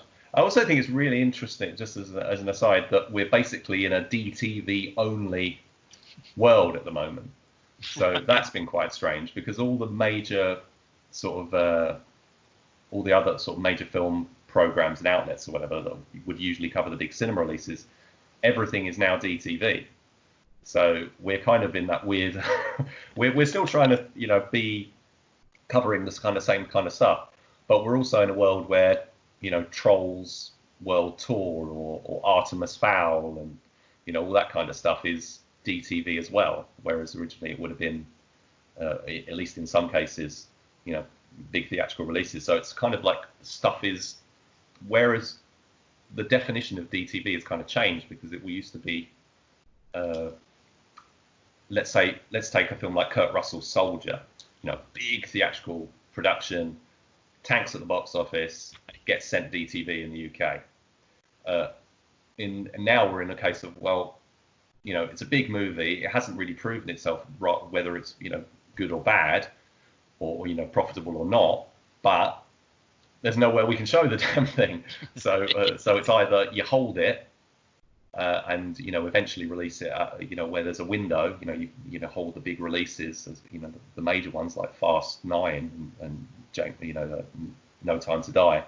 But all the other sort of ones, they're kind of a bit more open to, well, maybe we just make this direct-to-video release, premium, and add that premium. We've got this kind of premium video on demand thing that's come in. It's certainly in the UK, premium VOD has been around for quite a long time, and but not in the case of any big movies. They are basically DTV movies that were chucked into like 25 cinemas to make it, a theatrical release, basically. But for the most part, all the viewing is done through specialist streaming services or Google Play or whatever it is, for £6.99 or £6.99, I should say, or £9.99. And now we've got this premium thing, like where you pay £15.99, which I guess in dollars would be like $35 or something like that. I'm not sure. I don't know the change, but really, big money, for paying for some of these movies. I mean, I won't, I don't want to pay that kind of cash, but I just think it's quite it's a very curious time that we're in right now. Yeah, and I mean, it's interesting because you mentioned like Fast 9, where they said, we're not gonna, because it's such a big moneymaker. That's one that's usually in the 9 figures when it comes out. Sometimes even stretching it to 10. They're just like, well, no, we need to push it back. Whereas there was that Bloodshot movie with Vin Diesel as well, where that's an interesting one because you think of Valiant comic book company, they were kind of banking on that to be a big deal for them to sort of make their inroad with some of the other, Marvel and DC, and they ended up just pushing it and putting it on the video on demand. And it is one of those things where, if you go to a Wikipedia page or something like that, and you look at the big box office numbers. I mean, this year's going to be a very interesting one for the 2020 year in film, because usually, I always kind of enjoy that part, to look at what were the big winners of, the big sellers for that year, and then maybe comparing it to 20, 30 years ago and seeing like the diversity in film at that time and that kind of thing. But, it's, if you're the standard DTV film, the film that we kind of traditionally know as DTV, you're now up against these other ones. And, it's hard, like you said, that the price is still there, where it's like, I wonder myself, like how many, my wife and I have never spent that kind of money either on any of these rentals. And, I wonder if enough of us were so used to Netflix, Hulu, Amazon Prime, where we're paying our subscription fee and we just get whatever they have on there, that we don't think about it like that. That I'm gonna spend $20 or $30 or because I think they usually charge about $19.99 in the United States for them. Right. Okay. But it's still about it's still a huge price compared to either not paying anything, right, or not paying anything extra what you're already paying. Or a lot of times my wife and I, if we see a movie that we haven't seen in a while that is only available to rent, it's like $3.99 to rent it, $3.99. So it's not a huge price, and I would be interested to see some of the figures, to see like how a Bloodshot did by deciding to go out like that and going VOD. But yeah, I think the feeling is if it's not going to make 9 figures, I think the studios are pushing some of those ones out into VOD to just get some kind of money from them. Yeah, quite a lot of them, I think, have gone that way. It's it's going to be interesting to. I mean, I don't want to date the show too much, but the Tenet is supposed to be coming out in cinemas as we record. I think they've just pushed the date back, but only slightly. They're still really keen to get it out in July, I think, which I still think is quite ambitious. I think we're still quite a long way off of. I think DTV is going to rule for quite a long time. this year, I think. So it's quite interesting because I pulled together quite a lot of stats on because we focus mainly on the physical releases when we're doing our stats and our updates on the social media about what's coming out. Because if I try to do all the online stuff, online release, digital releases, there's just too many. It's just impossible to keep track of. But we look at, okay, what's out on DVD. During the lockdown, there has been a drop in the number of releases, which we'd normally get about 8 DVDs on average a week. But there was a drop to 3 or 4, whatever. But they've been sort of ticking over because they can still sell in the supermarkets, which is the main place that people buy DVDs, Blu-rays over here now, because most of the big retailers aren't there anymore. So unless they're buying on Amazon, if they're physically picking a copy up themselves, it's usually in a supermarket, and that's kind of the big thing here. And so we haven't actually noticed a massive downturn really in the amount of releases. It's been surprisingly consistent, although there has been a drop, and I will be looking at my the figures that I gathered last year to see year on year what was the drop there. I haven't been keeping a close eye on it, but it's not as bad as you would expect, especially as DVD physical media is essentially dying out. There still seems to be enough interest, enough of a market to keep pushing them out. Very few people have actually held back their releases. Quite, a few have either deleted a release, and just decided to do it online, or held it back and they've released it digitally and then said, okay, we're going to put Payback. It's got Debt Collectors, the Debt Collector sequel. So that's come out digitally, but it will be coming out on DVD a few weeks later, which is quite a common thing, the sort of digital window. But the lockdown doesn't seem to be changing that at all. Actually, we're in the middle of as we record this, we're actually opening up now. Stores are non-essential retail is opening up, and that, so there will be more outlets available for discs. And anyway, so what if you don't mind me going on that track, so what's the situation over there with where people can pick up discs? Is everything, where you are in Philadelphia, is everything still closed, or is it open, or did it not close at all, or what's the situation? What's interesting is when you talked about where people buy DVDs, the places that people buy DVDs here, same idea. They're all considered essential. They're not quite traditional grocery. I mean, we have traditional grocery stores, and they do have DVDs, but they tend not to have as many of the new releases. It tends to be more like a bargain bin that people sift through for long periods of time.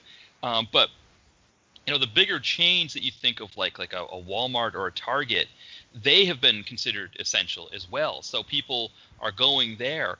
I don't know what the actual physical medium, I mean, it does seem like those places. Walmart seems to have a bigger selection of DVDs. I think the people that go shop there tend to do more of DVDs, whereas I think Target has a smaller DVD section for people that go there. But it's hard to say too, because now I think about it, like the Target that's near me is a very smaller version. Right. But yeah, you bring up a good point that it used to be, right, you'd have these specialty stores like that would have DVDs, have movies and things like that. That nowadays those places have been kind of, they've gone under because they're too specialized, and the places where people buy them at are considered essential. So I know DVD here in the United States overall has shrunk a lot, and I think the people that are buying DVDs, they tend to be buying Blu-ray versions and are buying them more as collectors. Yeah.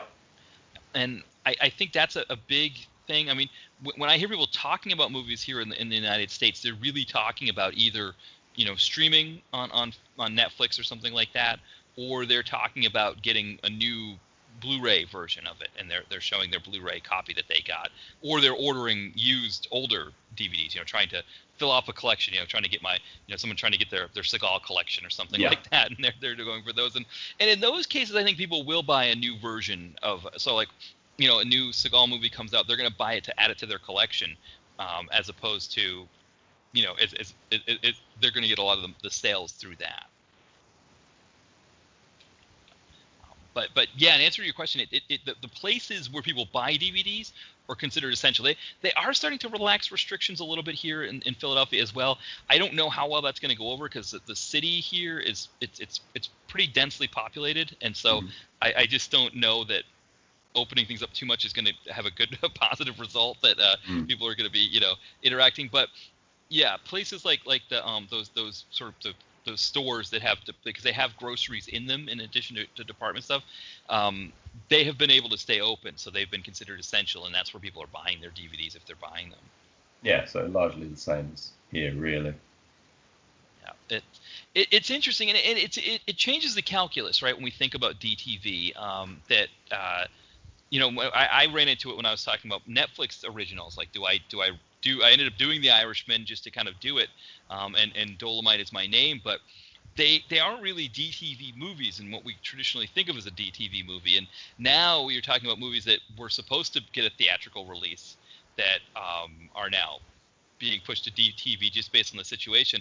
It does change the calculus a bit on what we consider DTV and what we feel like we should be covering, because I think the point of why we do this, right? We're trying to give a voice to films that not everybody knows, and so it is hard to figure out, well, what is a movie that not everybody knows about? Yeah, I think and that's really interesting. There's a lot of sort of crossover in trying to decide where a film sort of fits. I mean, I to a large extent looked at things like the Cloverfield paradox as like the modern equivalent of what used to be being sent direct to DVD. As a film.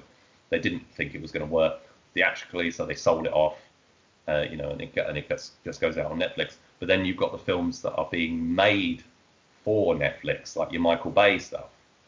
So that's different in itself because that's more like the cable TV arrangement, like the HBO made for cable movies thing that was happening. Started was more majorly in the 90s, I think, wasn't it?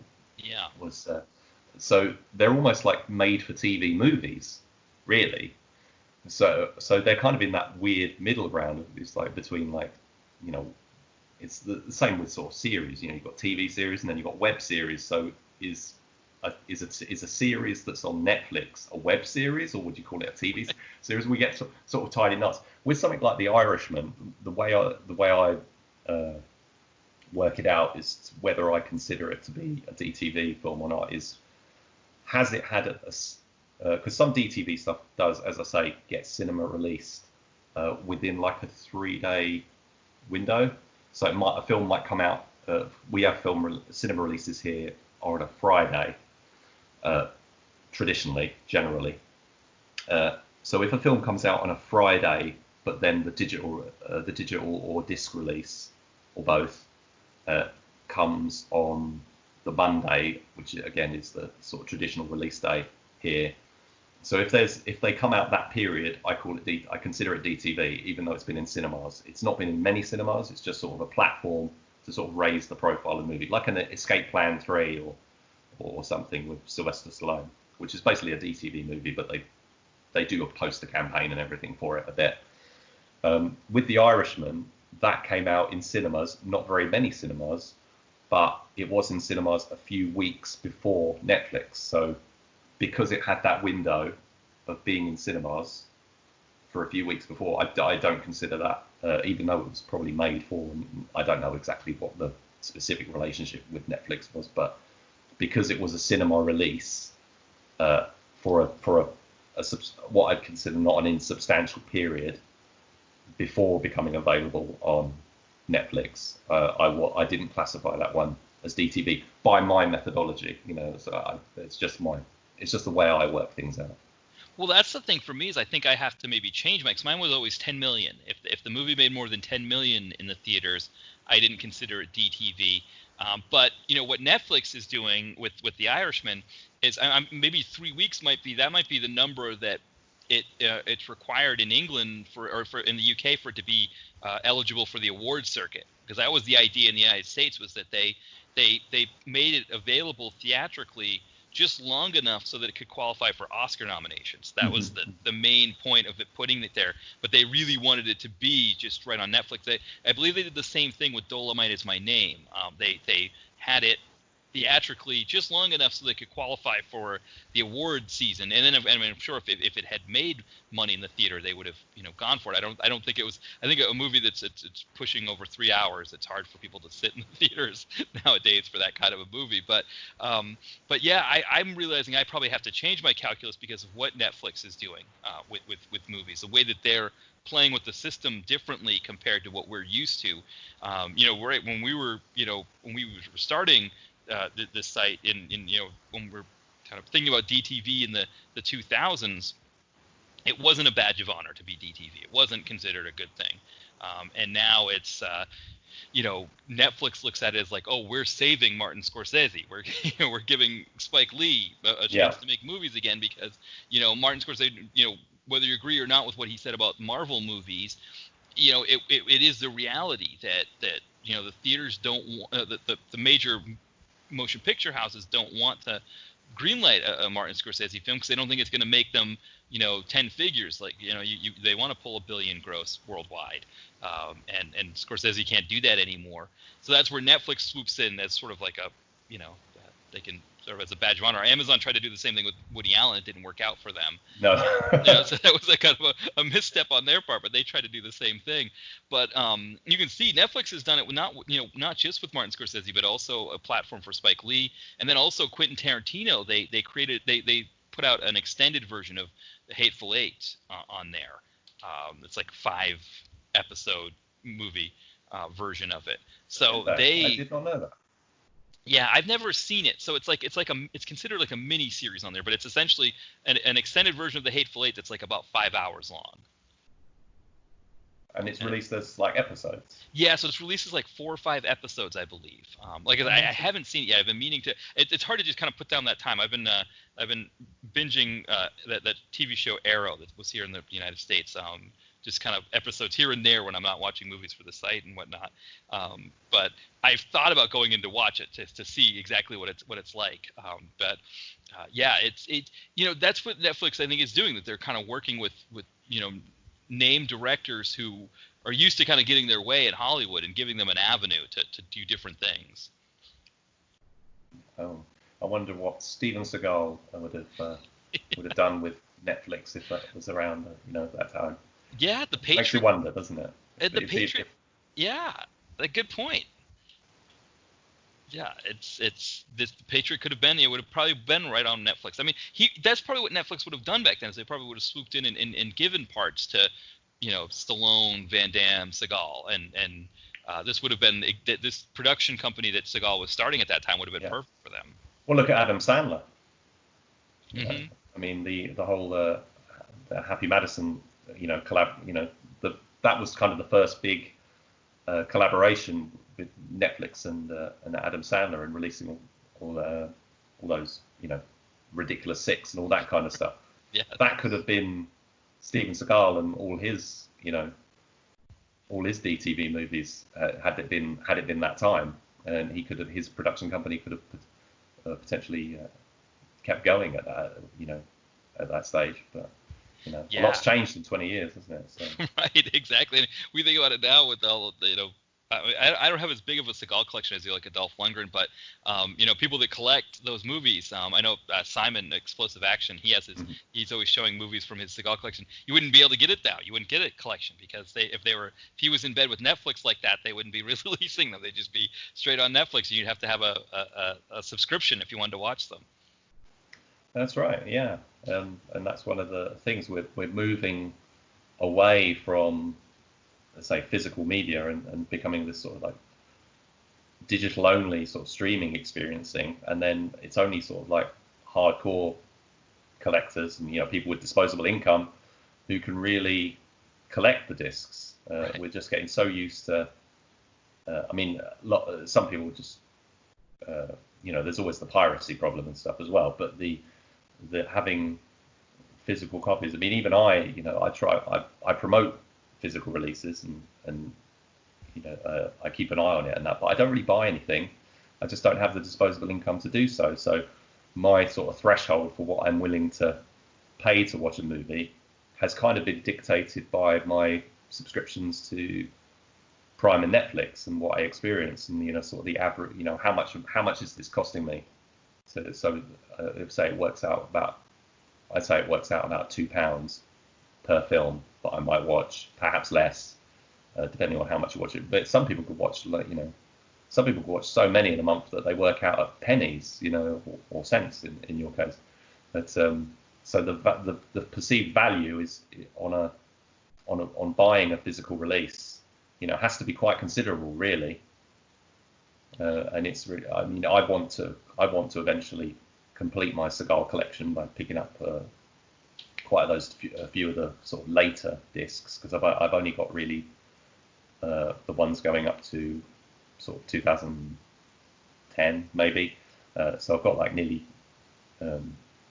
10 years worth to catch up on, and he's done a lot of releases in that time. Yes. So even if they're really cheap, I'm still looking at a fairly considerable outlay to gather those discs. But I will do it one day, because otherwise, at some point they won't exist anymore. They'll be out of print and they won't be available.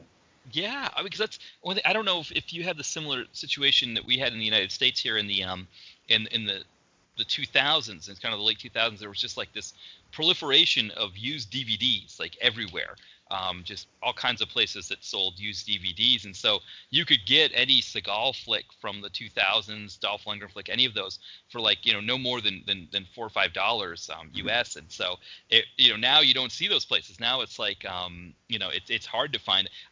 There's thrift store places that have used goods that you might be able to sift through however many copies of Titanic or something like that to see if there's a one that you're looking for in there for a good price. But nowadays it's harder to even make those, do that kind of shopping that you used to be able to do a lot. Yeah, there's very few. I think there's a couple of outlets, a couple of chain stores over here, but they used to we got places like Poundland, so everything costs £1 is the idea, and they used to have big DVD selections of basically, the big stores have all these, all the big distributors have all this extra stock. They're not able to shift it to the big sellers or Amazon or whoever, so they just sell it off cheap to these sorts. And you could get some quite interesting stuff in there, and it was all brand new, sealed and stuff. And then over time, it became that you couldn't really buy anything new. Everything was like reconditioned DVDs, so they cleaned them up, they wrap them in cellophane again, but they are secondhand still. And then you've got the secondhand places or the stores where you could buy secondhand games and DVDs, but there's very few around, and a lot of places, it is still Amazon is kind of one of the sort of go-to places, but then you've got to pay postage and packing and stuff to get stuff, and sometimes it just doesn't really work out, affordable that way. So we charity shops, I don't know what would you call them? I think it might be Goodwill. Might be our Goodwill. Yeah. Yeah. So you got a place like that you could hunt down. It's like VHS tapes. Yes. There was a point where you could just get VHS tapes all over the place, and now you literally can't find the VHS tape anywhere. They're just completely gone. And I really regret getting rid of mine. It's like, although they took up a huge amount of space, which was why I had to get rid of them, most of them. I do think, if I'd have just held on to them a bit longer. Yes, I know. Because lost some quite good stuff that I'll probably not really be able to get back again. And it's just amazing, and at some point, nothing else has come along to replace DVD or Blu-ray. It's just digital, and digital has its limitations, as we all know, in terms of you might buy something on iTunes or something, and then Apple go, actually we're not going to serve that film anymore, even though you bought it, and they just delete it or something. So we're gonna end up at a point where there aren't even any DVDs or Blu-rays around, I think, and it's not in the not too distant future. So it's going to be quite a weird place for films, I think, in terms of film ownership. Yeah, because it seems like the Blu-ray market right now is, cult classics, right? Sort of limited edition, or companies like Arrow that are putting out like just and they're expensive. They're like real premium prices, and so it's not even like they're affordable. There's but they have so many extra Easter eggs and goodies with them that for real collectors they're a really great buy. But it seems like that's the market. It doesn't seem like there's a market anymore for just like you said, the DVD market just for outside the collector is starting to go away, and I think part of it is it's just that ease of, like you said, it's a combination of things where you're paying a certain amount per month anyway for the subscription service, so you feel like you've got to watch enough films to make the price per film worth it, and then on top of that, there's the ease too of the clutter, the less clutter, all of those kinds of things, and I think you're right. I think you're going to see a point where I think that collector's market will always be there for movies, but I think after that, I think people are going to find that you're just not going to be able to get the DVDs like you thought. When a movie comes out, it's going to have a kind of a limited Blu-ray release for a big one, like some of the Marvel movies and things like that. But I think people nowadays they're just going to stream it. They're just going to subscribe to whatever the streaming service is that has it, and that's going to be what the fight is, right? It's going to be fighting over who has the movie, right? Disney Plus took all of their Marvel stuff over to their thing now. So did somebody want to add on to that, or if you want your Marvel movies, you got to do that now. That's probably what's going to be the future, is that everybody's going to be fighting over who has the rights and who can stream the movie. Yeah. What I find odd is when you've got the same movie turning up on the different services, like Steven Seagal's it's got a different title, Absolution and Mercenary, Mercenary Absolution. That is available, or was available on, I think it was on Netflix and it was on Prime, but it was under different titles on both, which I thought was really odd. And there was on the same sort of topic, the Sylvester Stallone film Detox turned up on Netflix over here recently. I picked up an old DVD copy of it a while back, and we did it as our throwback film a while back when it wasn't really available. And then suddenly now, a few weeks later, it's on Netflix, but they've got it listed under its alternate title of ICU, which is I think what it came out on DVD as. But the film itself, when you watch it, is still called Detox. So it's listed as one title, but actually the title comes up as another, which is really odd. I wonder how many people get confused by that. Well, I don't know how that happens. Yeah, here in the U.S., there's one. I think it was either our cable on demand or one of those services. They had the Seagal film Cartel, which is also Killing known Salazar. as Killing Salazar. They had both in the same system, and I was like.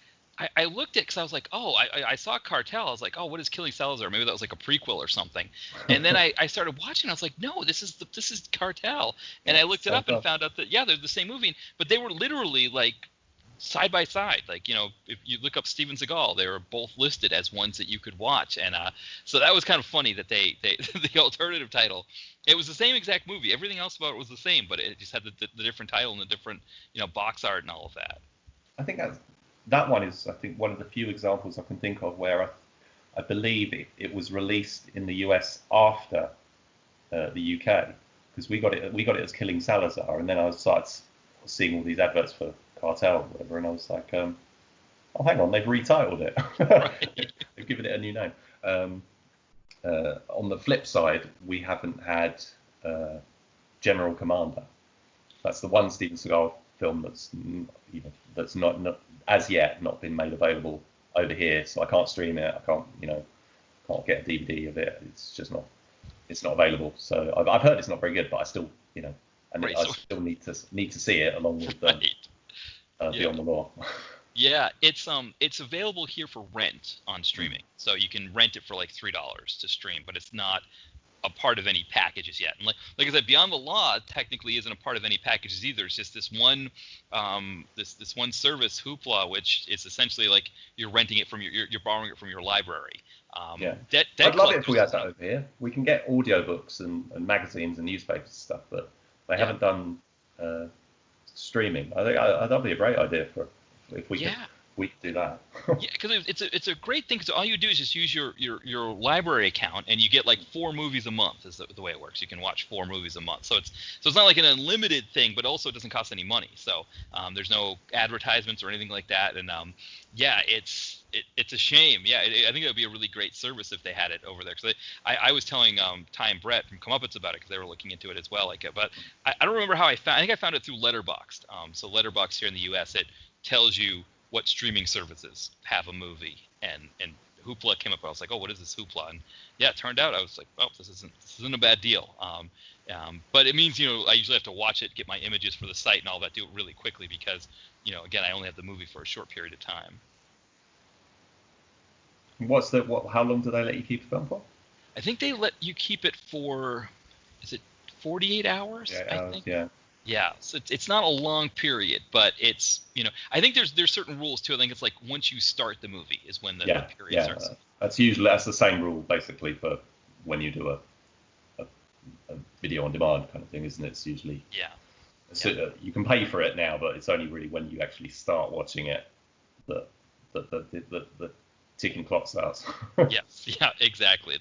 I think it's the same thing with Hoopla. I like I said, it's been I can't remember the last thing I watched, because I was going to watch Debt Collectors actually, and I was going to watch. I still haven't watched Beyond the Law yet, but they're on there, and the movie Acceleration, the Dolph movie that I did recently, that was on there before I checked that out. But I mean, they don't have the hugest selection. It's just that every once in a while there's one that doesn't overlap with all the other streaming services, so it's nice and not having to pay the $3 or whatever it is to rent them. I mean, none of these are movies that are the real high end, expensive VOD movies.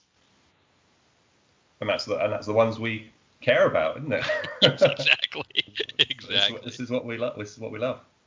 Yeah, exactly. Yeah. Richard, it was a really great conversation. We kind of did a sort of a secondary conversation there about the state of DTV, which was really cool as well, to sort of have that in there, in addition to what we were discussing before. Yeah, I'm sorry. I do rattle on sometimes. I apologize.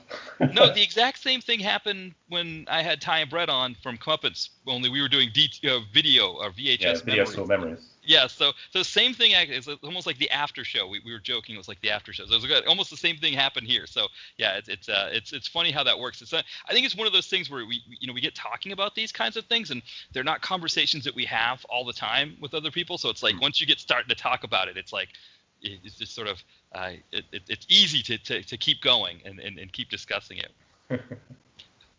Excellent. Well, thank you again, Richard, for coming on. It was really a great time.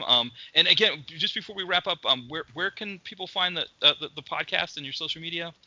So it's the DTV Digest. We've on. I believe we're on iTunes, but we've also got Podbean, which is actually where I listen to quite a lot of other shows myself, like.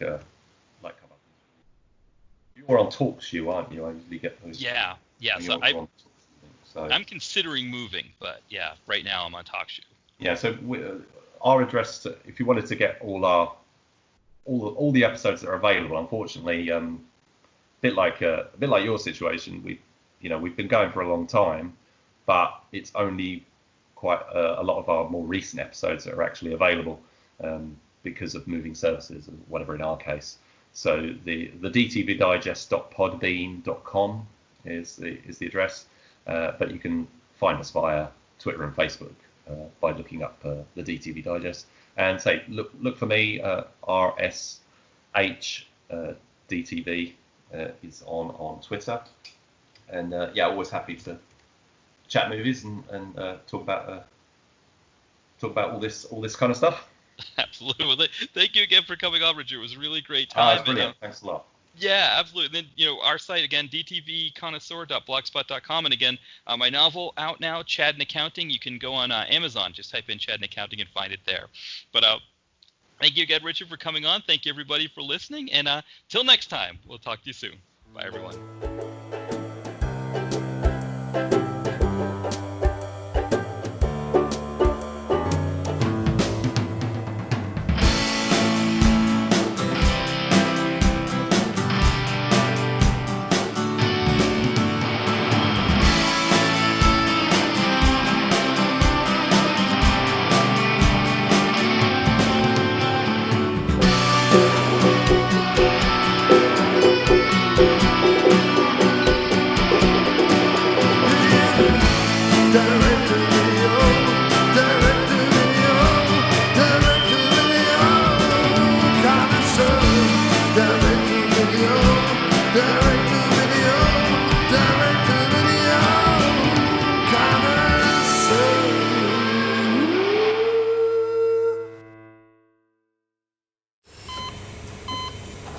Hear that? That's the sound of a patient whose health data is protected from a cyber attack. And that's the sound of a financial system that's digitally secured from bad actors. Right now, there's an invisible war being fought on a digital battlefield that impacts what we do every day. That's why at Patriot, we do the can't be done to help protect the vital systems we rely on. Because if we don't, the alternative is unimaginable. Patriot,